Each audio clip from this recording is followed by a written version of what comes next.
que l'homme? Genèse 1, verset 26 à 27.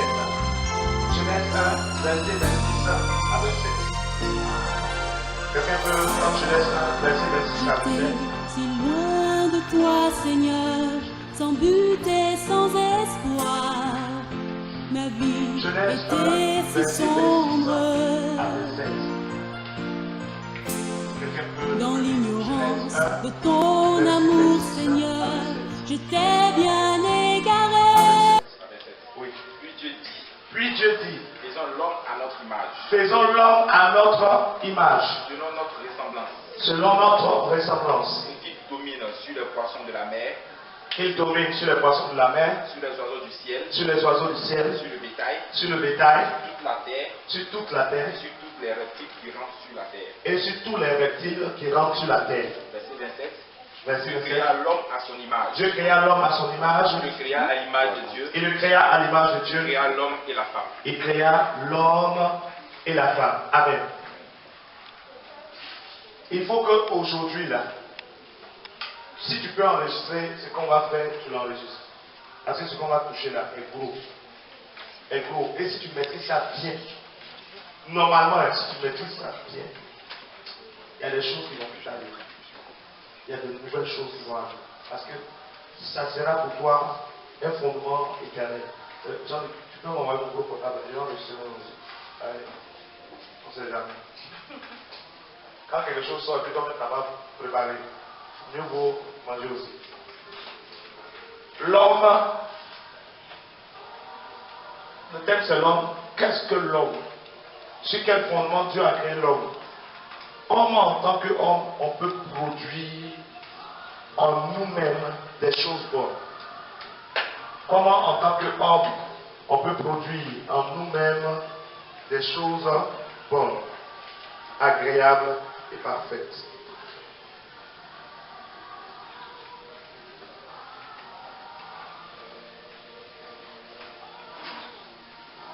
L'homme. Qu'est-ce que l'homme? Nous avons lu de suite Genèse 1, verset 26. Dieu dit, faisons l'homme à notre image, selon notre ressemblance, et qu'il domine. Sur quoi? Sur les animaux, sur le bétail, sur tous les reptiles et sur tous les poissons. Que l'homme domine. L'homme, dans son essence, est une association de deux choses. L'homme, dans son essence, est une association de deux choses qui ont une hiérarchie différente.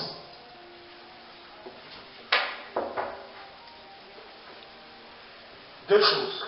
Vous avez déjà pris qu'est-ce que l'homme, non? Ne mets pas tous les titres en même temps, sinon je ne peux pas écrire. Le marqueur un peu. Qu'est-ce que l'homme?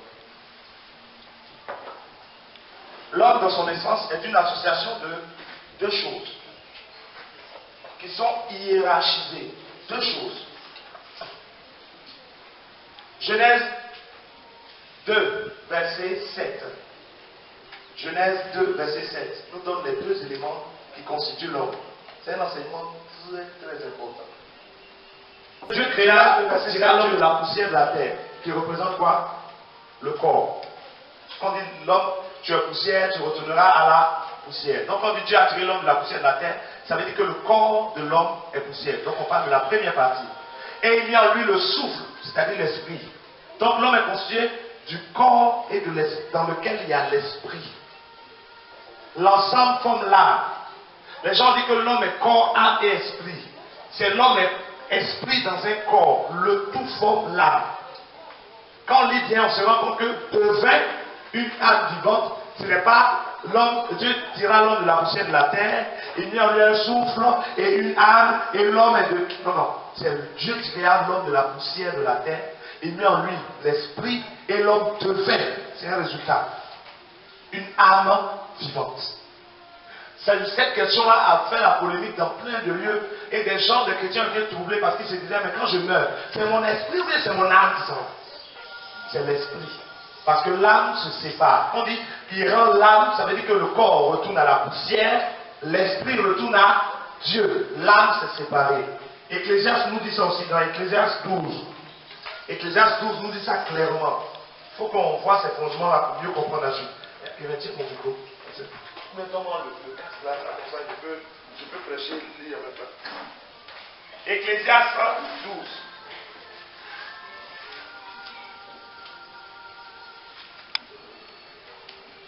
12. Ecclésiaste 12. Ecclésiaste 12, à partir du verset 6. Pour d'autres, c'est le verset 9, pour d'autres, c'est le verset 7. On peut lire le verset 7. Quelqu'un peut me lire le verset 7? Ecclésiaste 12, verset 7. Ça commence par avant que. C'est ça, non? Ça peut être 7 ou 9. Ecclésiaste 12, verset 7. Non, le 6 et le 8. Moi, c'est avant que. 8. Chez vous, ça commence avant que là, ça commence par 9. D'accord. Lisons ensemble. 7. Avant que la poussière retourne. Et que, comme elle y était, retourne à Dieu qui l'a donné. Et que l'âme, il n'y a pas d'âme. C'est le corps, l'esprit dans le corps qui forme l'âme. Quand on dit qu'il a rendu l'âme, c'est que la poussière est retournée à la poussière et l'esprit est retourné vers Dieu. Or, les gens nous ont fait croire qu'il y a une histoire d'âme. Donc, son âme est partie à Dieu. Non. Le corps qui est poussière retourne à la poussière. L'esprit que Dieu a donné retourne à Dieu. On dit qu'il a rendu l'âme. Rendre quelque chose, c'est donner quelque chose qui ne nous appartient pas. Vous êtes d'accord avec moi? Donc, il a donné à la terre ce qui lui revenait. Il a donné à Dieu ce qui lui revenait. Il a rendu l'âme. La séparation du corps et de l'esprit. Et la séparation de l'âme. Amen. Donc, qu'est-ce que l'homme? L'homme est l'association de deux choses qui sont hiérarchisées. C'est-à-dire, l'esprit et le corps forment l'homme.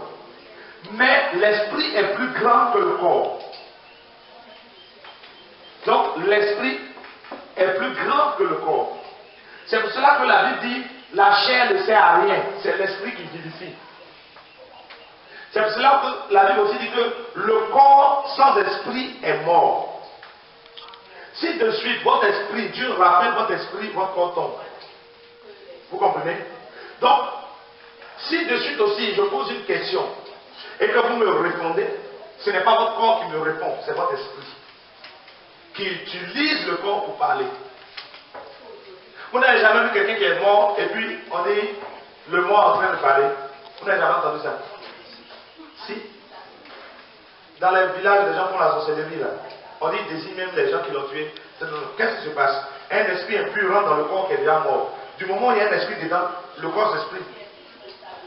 Or, le gars est mort.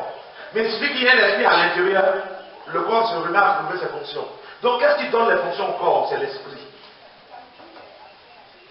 Je ne sais pas si vous suivez. Donc, si mon esprit n'est plus à l'intérieur de mon corps, je ne suis plus existant. Le corps ne peut plus bouger. C'est l'esprit qui fait bouger le corps. Alléluia. Le corps est constitué de tout ce qu'on appelle les sens. On parle des 5 sens. Le corps est constitué de tout ce qu'on appelle les sens. Les sens qui sont au niveau du corps humain sont mis par Dieu pour qu'il y ait une interaction entre nous et les autres. Au travers de nos sens, nous communiquons. Au travers de nos sens, nous échangeons. Au travers de nos sens, nous partageons. Maintenant, l'esprit se nourrit d'un autre facteur qu'on appelle l'information.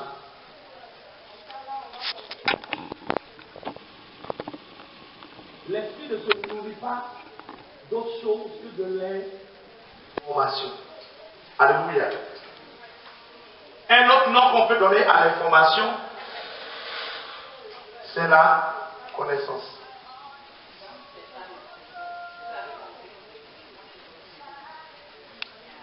L'esprit donc ne se nourrit que de connaissance ou d'information. C'est pourquoi la Bible dit, faute de connaissance, mon peuple périt. Vous suivez? Maintenant, les 5 sens là sont au niveau du corps. L'information vient au niveau de l'esprit.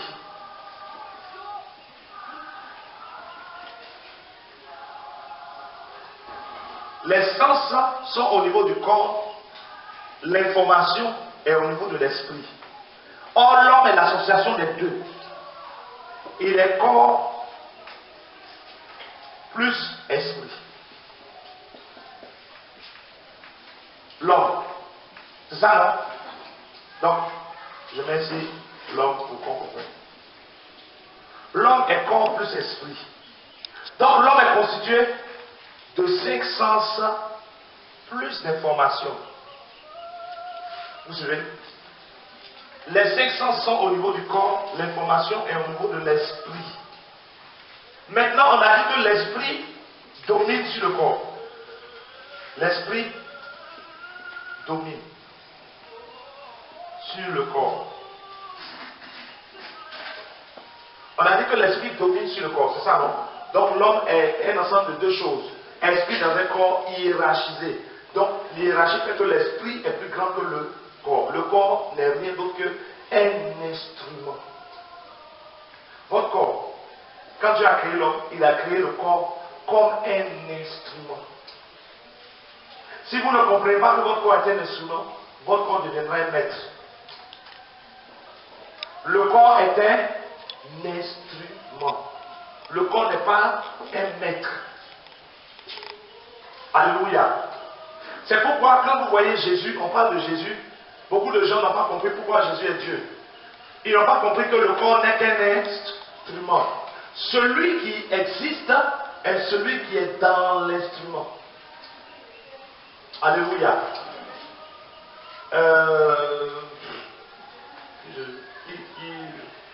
En fait, il n'est pas là, Laura n'est pas là. Et Laura. Ah d'accord.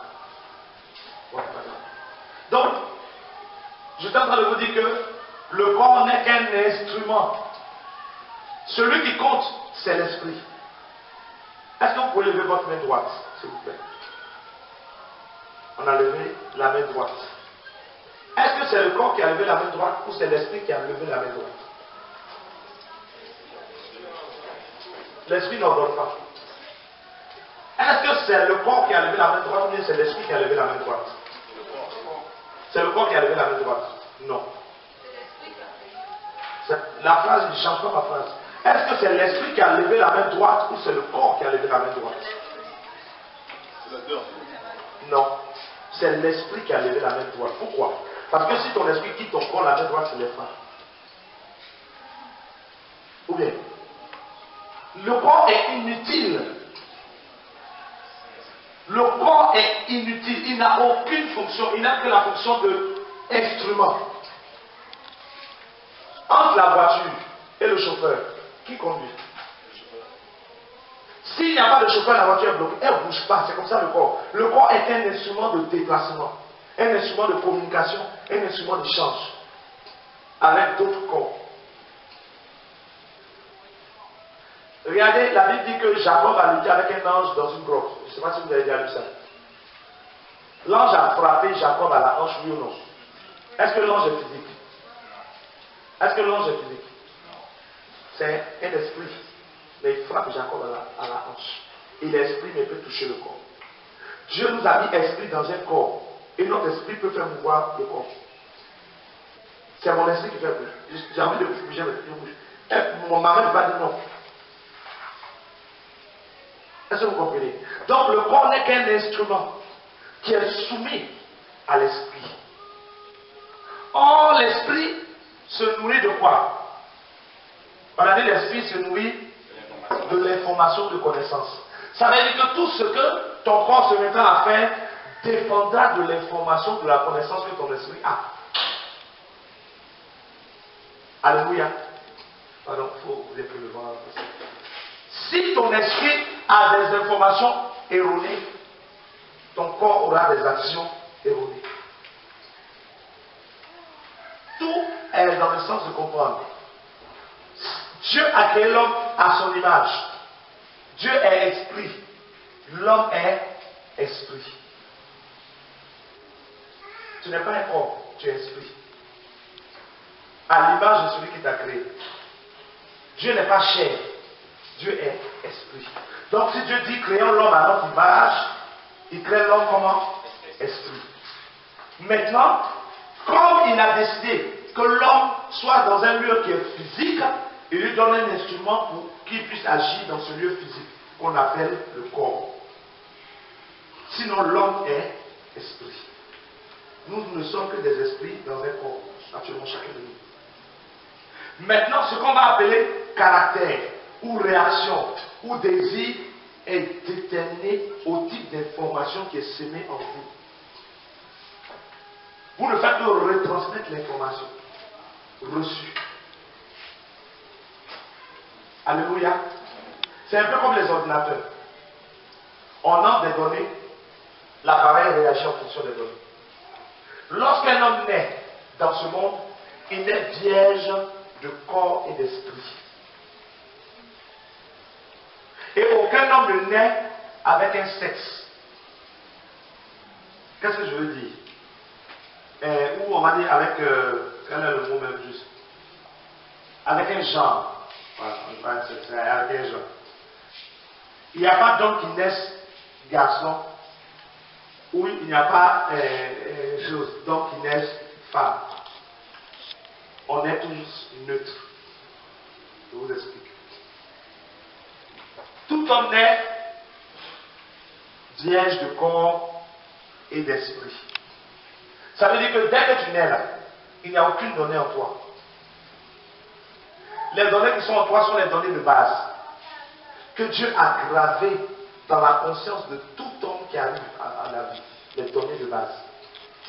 Le reste des données, tu vas les acquérir. Mais tu nais vierge d'esprit, vierge de corps. Maintenant, une fois ils ont posé la question à Jésus, un homme avec une femme, il est mort. Son frère a pris la femme, il est mort aussi. Son autre frère a pris la femme, il est mort. Parce qu'on disait qu'un homme mourait, son frère prenait la femme. Jusqu'à 7e. Bon, elle est poisseuse quand même, parce que si tous les frères sont morts avec elle, c'est dangereux. Et la femme ensuite est morte. Et puis on demande à Jésus, au ciel, de qui sera-t-elle l'épouse? Et puis Jésus dit, vous ne comprenez rien à la puissance de Dieu, ni au royaume des cieux. Au ciel, il n'y a ni homme, ni femme.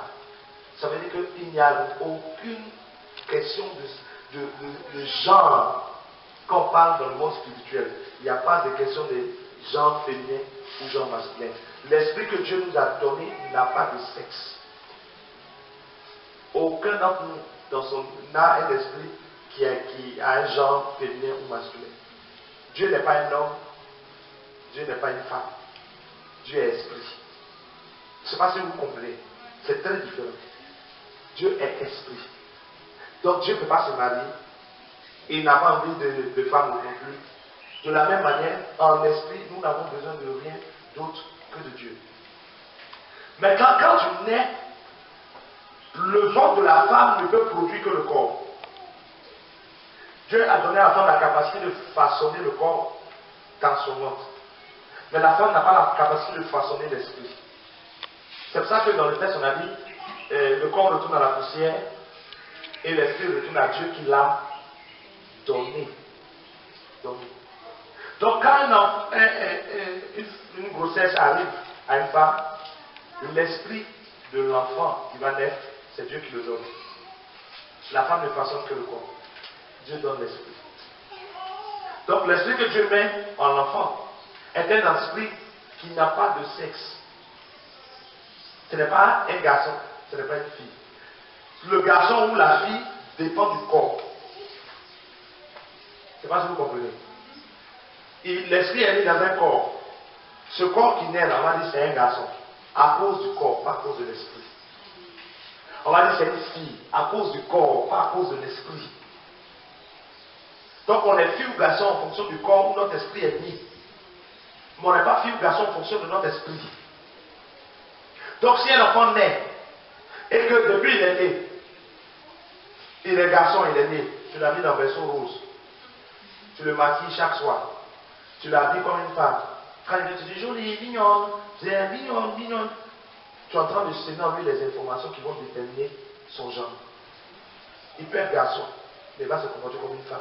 Parce que tu as gravé dans ce qui domine, l'esprit domine sur le corps. Dans son esprit, tu as semé ce qui est de la femme. Il se comporte dans son corps comme une femme. Je ne sais pas si vous me suivez. Pourtant, ça fait une femme. Mais depuis qu'elle est petite, oh, on la bouscule, on ne lui fait pas les choses. On lui fait les choses dures. Finalement, on dit, toi, tu te comportes comme un garçon. Parce que son esprit a reçu des situations ou des informations qui lui ont donné d'avoir une tendance qui va vers ce qu'on appelle garçon. Donc l'esprit que nous recevons n'est ni homme ni femme. C'est les informations gravées dans notre esprit qui déterminent ce que nous devenons. Parce que l'homme n'est que le résultat des informations qu'il a reçues.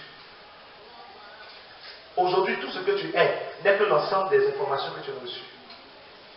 L'homme n'est rien d'autre que ça. C'est pour cela que dans le jardin d'Éden, la Bible dit qu'Adam ne connaissait ni le bien ni le mal. Tout ce qu'Adam connaissait, c'était ce que Dieu avait dit à Adam. Donc les informations que Dieu avait gravées en Adam. Comprenez? Et donc, l'homme n'était à l'image que des informations que Dieu gravait en lui. Dès que l'homme a quitté le jardin d'Éden, d'autres personnes ont commencé à graver en l'homme. Ce qu'on appelle le diable, les démons. Et donc l'homme est devenu à l'image du diable et des démons. À cause des nouvelles informations qui ont été gravées en lui. Est-ce que vous comprenez? Ça fait que tout ce que tu es aujourd'hui n'est que l'ensemble des informations gravées en toi. Donc tu ne réagis qu'en fonction des informations qui ont été gravées en toi. Dites-moi comment on utilise ce que je vais écrire.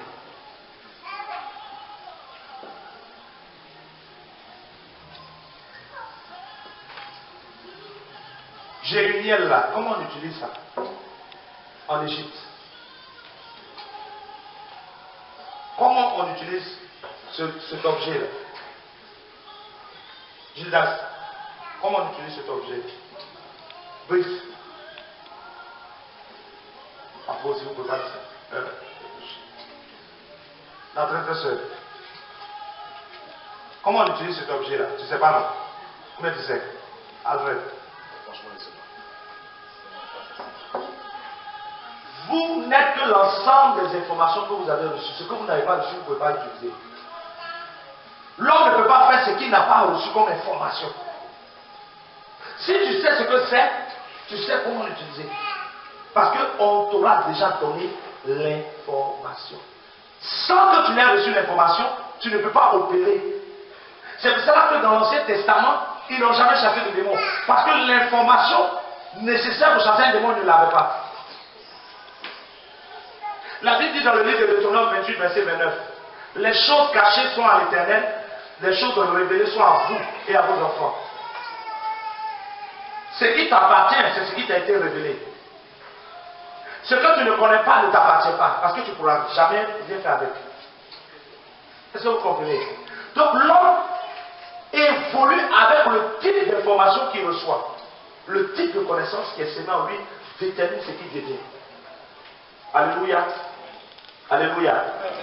Donc, tu n'es que le résultat des informations reçues. On fait une expérience. Touche la dame qui est à côté de toi. Voilà, regarde-moi. Comment tu t'appelles? Madame Monet. Ton nom Niambé. Rama. D'accord. Qu'est-ce qu'elle vient de faire? Elle vient juste de me donner l'ensemble des informations gravées en elle. C'est tout. On lui a dit qu'elle est née, tu t'appelles Niambé. Elle n'a rien fait de plus. Quand elle est quel âge elle va me sortir, c'est en fonction de l'année qu'on lui a dit où elle est née, on lui a appris comment compter les années. C'est que des informations que vous ressortez. L'homme n'est que l'ensemble des informations reçues.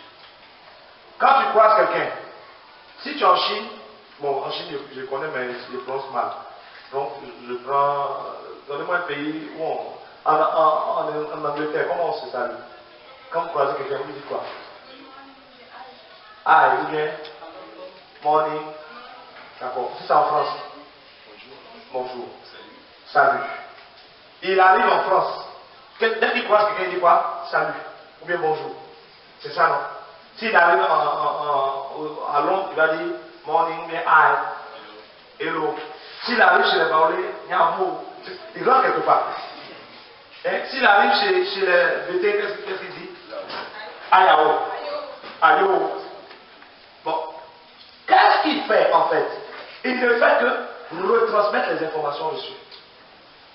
Rien de plus. Vous ne faites que retransmettre l'ensemble des informations qui ont été gravées en vous. Vous pouvez être en face de quelqu'un et puis vous dites bonjour et puis vous ne lui répondez pas. Pourquoi est-ce que vous ne lui répondez pas? À cause de l'ensemble des informations reçues de lui.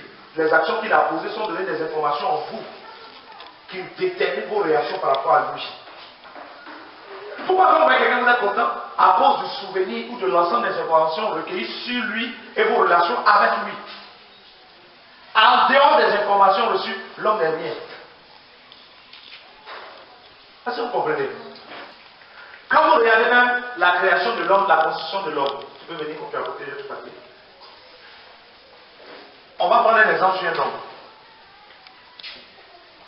Je vais dire que l'homme est une source, n'est qu'un ensemble d'informations. Et que l'esprit est supérieur au corps. Et que le corps est constitué des 5 sens. Mais que l'esprit se nourrit d'informations.